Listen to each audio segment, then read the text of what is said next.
En fait, s'agissant de la complexité de la tâche de conduite, l'homme au départ n'est pas fait pour conduire.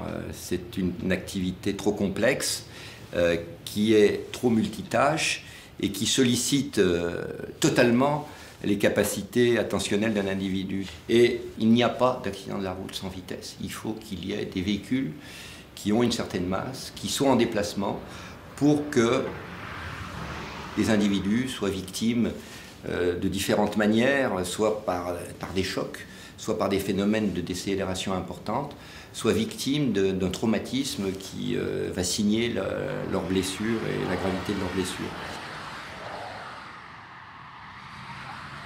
En fait, on a une relation croissante du risque d'accident en fonction de la vitesse pratiquée. C'est pas une fonction linéaire, c'est-à-dire lorsque je multiplie ma vitesse par 2, je ne multiplie pas mon risque d'accident par 2. Je le multiplie beaucoup plus parce qu'en fait, ce qu'on appelle une fonction quatrième de la vitesse, c'est-à-dire que le risque de mourir dans un accident de la route en fonction de la vitesse augmente comme la vitesse multipliée 4 fois par elle-même. Pour prendre un exemple, si je diminue par exemple la vitesse sur les routes départementales qui sont aujourd'hui dans l'ensemble autorisé à 90 km/h, si je réduis cette vitesse de 10 km/h, en gros, je vais réduire cette vitesse de 10%. Eh bien, je vais réduire de près de 40% le risque d'accident mortel sur ces routes départementales.